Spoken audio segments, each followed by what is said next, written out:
வணக்கம் and welcome to நம் உலக சமையல். நம் உலக சமையல் மூலமாக எனக்கு தெரிஞ்ச வேர்ல்ட் குசைன் நாலேஜும் கார்டன் நாலேஜையும் உங்களோட நான் ஷேர் பண்ணிக்கிறேன். Every week 3 to 4 videos upload பண்ணுறேன். இது வரைக்கும் சப்ஸ்கிரைப் பண்ணாதவங்க ப்ளீஸ் இப்போ சப்ஸ்கிரைப் பண்ணிவிடுங்க. இப்போ நம் உலக சமையலில் சீஸ் பால் எப்படி செய்கிறதுன்னு செஞ்சு காட்ட போகிறேன். இதை ஈவினிங் டைம் ஸ்நாக்காக இல்லைனா ஸ்டார்டராக செஞ்சு சாப்பிட்லாம். இதுக்கு ஃபஸ்ட்டு பொட்டேட்டோ ஒரு ஸ்டஃபிங் செஞ்சுட்டு அதில் சீஸ் வச்சுட்டு டீப் ஃப்ரை பண்ணி சாப்பிட்றது தான். வாங்க இப்போ எப்படி சீஸ் பால் செய்யலான்னு போய் பார்க்கலாம்.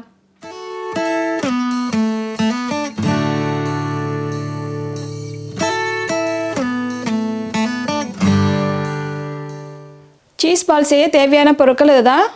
ஒரு 4 உருளைக்கிழங்க குக்கரில் ஒரு 4-5 விசில் வச்சு நல்லா வேக வச்சு எடுத்துக்கோங்க. தோல் எடுத்துகிட்டு துருவி எடுத்துக்கோங்க, இல்லைனா நீங்கள் கையிலையும் ஸ்மாஷ் பண்ணிக்கலாம். நான் துருவி எடுத்துருக்கேன். ஒரு 15-20 சீஸ் க்யூப்ஸு நீங்கள் பெருசாக வாங்கியிருந்தால் அதை சின்ன சின்னதாக கட் பண்ணிக்கோங்க. 1 கப்பு ப்ரெட் தூள், நீங்கள் கடையில் வாங்கினதாலும் சரி இல்லைனா வீட்டில் பண்ணிக்கிட்டாலும் சரி. நான் கடையில் வாங்கின ப்ரெட் தூள் தான் எடுத்திருக்கேன். பிளாக் பெப்பர் தேவையான அளவு, உப்பு தேவையான அளவு, எண்ணெய் பொரிச்செடுக்க தேவையான அளவு, oregano ஒரு 1/2 டீஸ்பூன், பூண்டு பவுடர் ஒரு 1/2 டீஸ்பூன், சில்லி ஃப்ளேக்ஸ் காரத்துக்கு தேவையான அளவு. உங்களுக்கு சில்லி ஃப்ளேக்ஸ் இல்லைன்னா சில்லி பவுடரும் போட்டுக்கலாம்.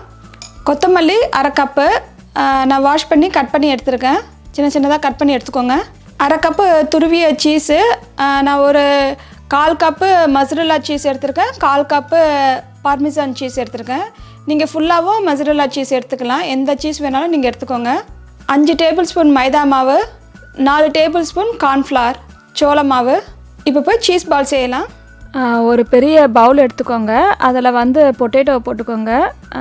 கட்டி ஏதாவது இருந்தால் நல்லா ஸ்மாஷ் பண்ணி விடுங்க.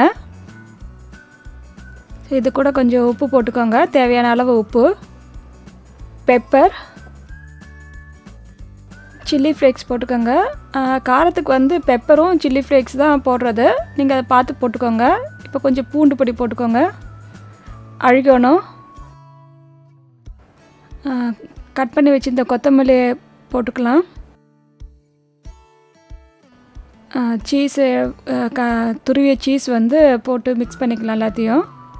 ஸோ நல்லா ஃபோர்க்லேயோ இல்லைனா கையிலையோ போட்டு நல்லா மிக்ஸ் பண்ணிக்கலாம்.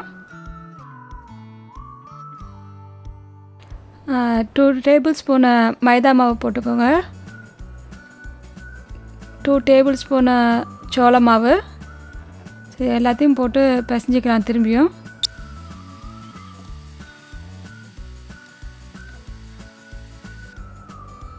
நல்லா ஸ்மாஷ் பண்ணிக்கோங்க. நம்ம இதில் தண்ணியே ஊற்றலை, அந்த உருளைக்கிழங்குல இருக்கிற தண்ணி அந்த ஈரப்பசையே போதும். நம்ம இது தண்ணி ஊற்றக்கூடாது. நீங்கள் உருளைக்கிழங்கு வேக வைக்கும்போது நல்லா ட்ரையாக எடுத்துக்கணும். நீங்கள் உருளைக்கிழங்கு வேக வச்ச உடனே வெந்த உடனே நீங்கள் தண்ணியிலேருந்து எடுத்துடுங்க. அப்போ தான் ட்ரையாக இருக்கும். நீங்கள் ரொம்ப நேரம் உருளைக்கிழங்க தண்ணியிலே வச்சுட்டா அது கொஞ்சம் கொலன்னு இருக்கும். ஸோ நீங்கள் கொலன்னு இருக்கிற மாதிரி நீங்கள் எடுத்துக்காதீங்க, ட்ரையாக இருக்கிற மாதிரி எடுத்துக்கோங்க. சப்போஸ் உங்களுக்கு உருளைக்கிழங்கு குழஞ்சிட்டா நீங்கள் இன்னும் கொஞ்சம் சோளமாவோ இல்லைன்னா கார்ன்ஃப்ளவரோ போட்டு நீங்கள் கலக்கலாம். அப்படி இல்லைன்னா ப்ரெட் தூள் இருக்குல்ல, அதையும் கொஞ்சம் போட்டு மிக்ஸ் பண்ணிக்கலாம். நல்லா ட்ரையாக இருக்கிற மாதிரி நம்ம எடுத்துக்கணும் இந்த ஸ்டஃபிங்.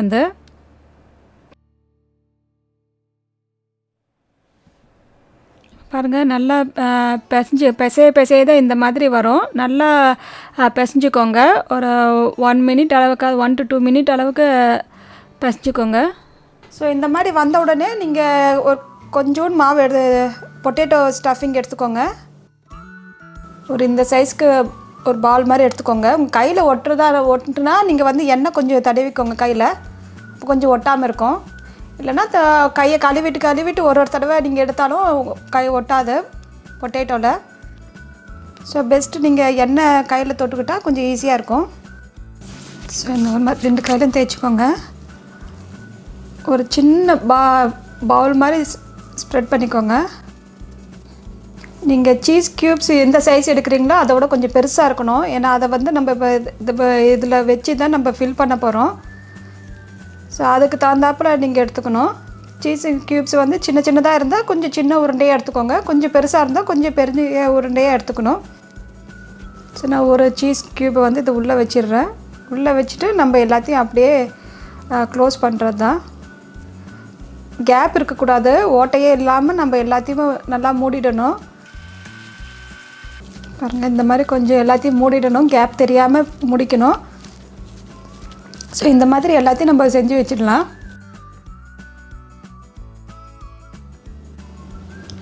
இப்போ எல்லா மாவையும் வந்து நம்ம உருண்டை போட்டு வச்சாச்சு. ஸோ இப்போ வந்து நம்ம மைதா மாவை ஒரு கலக்கிக்கலாம். மைதா மாவு, கார்ன்ஃப்ளவர் எல்லாம் போட்டு கலக்கிக்கலாம். நம்ம மீதி வச்சுருந்த மைதா மாவு, சோள மாவு, அது கூட கொஞ்சம் உப்பு போட்டுக்கோங்க தேவையான அளவு, கொஞ்சம் பெப்பர் போட்டுக்கோங்க. இதை வந்து கட்டி இல்லாமல் நம்ம தண்ணி ஊற்றி கலக்க வேண்டியதான்.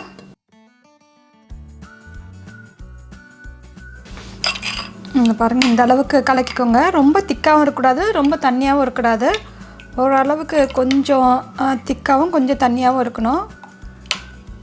இந்த பதத்துக்கு இருந்தால் போதும். கொஞ்சம் ஊற்றுனா கொஞ்சம் தண்ணியாக இருக்கணும். இப்போ கலக்கி வச்சதில் வந்து நம்ம இந்த உருண்டை பண்ணி வச்சதை வந்து டிப் பண்ணிவிட்டு நம்ம பிரெட் ஸ்க்ரம்பில் கோட் பண்ணிக்கணும், பிரெட் தூளில் கோட் பண்ணிக்கணும். முதல்ல வந்து இதை டிப் பண்ணிக்கோங்க. இந்த பாலை வந்து மைதா மாவில் நல்லா டிப் பண்ணிவிட்டு பிரெட் தூள் நல்லா ஃபுல்லாக கோட்டார வரைக்கும் நல்லா போட்டு எடுத்துக்கணும். பாருங்கள், இன்னும் ஒரு தடவை திரும்பி போட்டுக்கோங்க. அப்போ தான் நல்லா டிப்பாக கோட்டாகும், ஃபுல்லாக கவர் ஆகும். பாருங்கள், இது ரெடி ஆகிடுச்சு. இதே மாதிரி நம்ம எல்லாத்தையும் போட்டு எடுத்து வைக்கணும். நீங்கள் ஒரு 4-5 பண்ண உடனே இந்த மாவெல்லாம் பாருங்கள், இந்த பிரெட் தூள் வந்து கொஞ்சம் கட்டி கட்டியாக ஆகிடும். அதெல்லாம் நம்ம எடுத்துடணும், ஏன்னா அதுக்குள்ளே நல்லா ஒட்டாது. இதெல்லாம் எடுத்துடுங்க. அதனால தான் நீங்கள் கொஞ்சம் கொஞ்சமாக பிரெட் தூளை தட்டில் போட்டு பண்ணுங்கள். அதுவும் இல்லாமல் அப்பப்போ நீங்கள் கையையும் கழுவிக்கணும். ஏன்னா நம்ம வச்சுட்டு இதில் வைக்கிறோம்ல, நம்ம கையிலே வந்து இந்த மாதிரி ஒட்டிக்கும். ஒரு 4-5 பண்ணிவிட்டு அப்புறமா ஒரு தடவை கையை கழுவிட்டு திரும்பியும் ஒரு இதே மாதிரி பால் பண்ணுங்கள். அப்போ தான் நல்லாயிருக்கும். ஸோ இல்லைனா அங்கங்கே ஒட்டி இருக்கும், ஷேப்பு நல்லாவும் இருக்காது. சீக்கிரமாக அது எண்ணெயில் போட்டால் பிரிஞ்சு வந்துடும். அது பாருங்கள், நம்ம போடுறோம்ல, அந்த மாவு வந்து கொஞ்சம் நேரத்தில் அது கெட்டி ஆகிடும், அந்த பிரெட் தூள் வந்து. ஸோ அப்போ வந்து நம்ம அதை எடுத்துட வேண்டியதுதான். ஸோ அப்பப்போ கொஞ்சம் கொஞ்சமாக ஆட் பண்ணி நீங்கள் ரோல் பண்ணிக்கோங்க. ஸோ இப்போ இந்த மாதிரி இருந்தால் கை இருந்தால் கையை கழுவிக்க வேண்டியதான். இல்லைனா ஒரு தண்ணி பக்கத்தில் வச்சுக்கோங்க, அதில் கையை அலசிட்டு நீங்கள் எடுத்து பண்ணுறதுக்கு ஈஸியாக இருக்கும். இப்போ எல்லாத்தையும் ரெடி பண்ணியாச்சு. இதை வந்து ஒரு 30 மினிட்ஸ் நீங்கள் ஃப்ரீசரில் வச்சுடணும். நான் ஒரு 30 மினிட்ஸ் ஃப்ரீசரில் வச்சுட்டு வந்துடுறேன். இப்போ ஒரு 30 மினிட்ஸ் ஆகிடுச்சு. இப்போ பாருங்கள், நான் ஃப்ரீசர்லேருந்து எடுத்துட்டேன். இதை வந்து நீங்கள் எல்லாத்தையும் இப்போயே பொரிச்சு எடுக்கணுன்ட்டு இல்லை. நீங்கள் இதை எடுத்து நீங்கள் ஜிப்லாக்கில் போட்டுட்டு ஃப்ரீஸ் பண்ணிவிட்டா உங்களுக்கு எப்போ தேவைப்படும் போது அப்போ நீங்கள் வறுத்து எடுத்துக்கலாம்.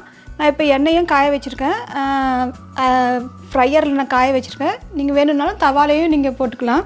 ஸோ நல்லா ஹை ஹீட்டில் நம்ம காய வச்சுக்கணும் எண்ணெயை வந்து. இப்போ எண்ணெய் நல்லா காஞ்சிடுச்சு. ஒரு 375 டிகிரியில் வச்சு காய வச்சுக்கோங்க. ஸோ இப்போ இதில் வந்து நான் ஒன்றுனா போட்டுக்கிறேன். நல்லா ப்ரௌன் ஆகிற வரைக்கும் நம்ம போட்டு எடுத்துக்க வேண்டியதான். நல்லா எல்லா பக்கம் ப்ரௌன் ஆகிட்டா போதும்.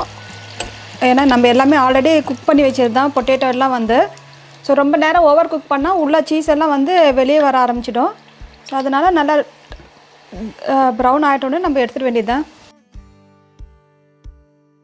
பாருங்கள், எல்லாம் நல்லா வெந்துடுச்சு, நல்லா ப்ரௌன் ஆகிடுச்சு. எனக்கு சீஸ் எதுவுமே வெளியே வரல. இப்போ என்ன நல்லா டபுள் கோட்டிங் போட்டு ப்ரெட்டை வந்து நல்லா பண்ணியிருக்கோம். நல்லா கிறிஸ்பியாக வந்திருக்கு. பாருங்கள், உங்களுக்கு சத்தமும் கேட்கும், நல்லா கிறிஸ்பியாக இருக்குது. ஸோ இதை எடுத்து நம்ம அப்படியே சர்வ் பண்ணுறதா. வேறு பிளேட்டில் வச்சுட்டு உங்கள் ப்ரெசென்ட் பண்ணுறேன். இதை பாருங்கள், இதை நான் பிச்சு காட்டுறேன் எவ்வளோ சீஸியாக இருக்குன்ட்டு. ஸோ இப்போ இதை நான் பிச்சு காட்டுறேன் பாருங்கள்.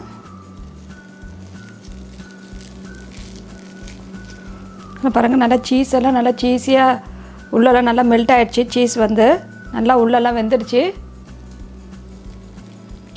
இதோ நம்ம பண்ண சீஸ் பால் ரெடி ஆகிடுச்சு. நீங்கள் சீஸ் க்யூப்ஸ்க்கு பதில் துருவின சீஸும் வச்சு இதே மாதிரி செய்யலாம். இந்த சீஸ் பால் வந்து பசங்களுக்கு ரொம்ப பிடிக்கும். நீங்களும் இதே மாதிரி செஞ்சு பார்த்துட்டு எப்படி இருந்துச்சுன்னு கமெண்ட்ஸ் பண்ணுங்கள். லைக் பண்ணுங்கள், ஷேர் பண்ணுங்கள், சப்ஸ்கிரைப் பண்ணுங்கள். பக்கத்தில் இருக்க பெல் பட்டனையும் ப்ரெஸ் பண்ணுங்கள். அப்போ தான் நான் போடுற வீடியோலாம் உங்களுக்கு நோட்டிஃபிகேஷனாக வரும். தேங்க்யூ.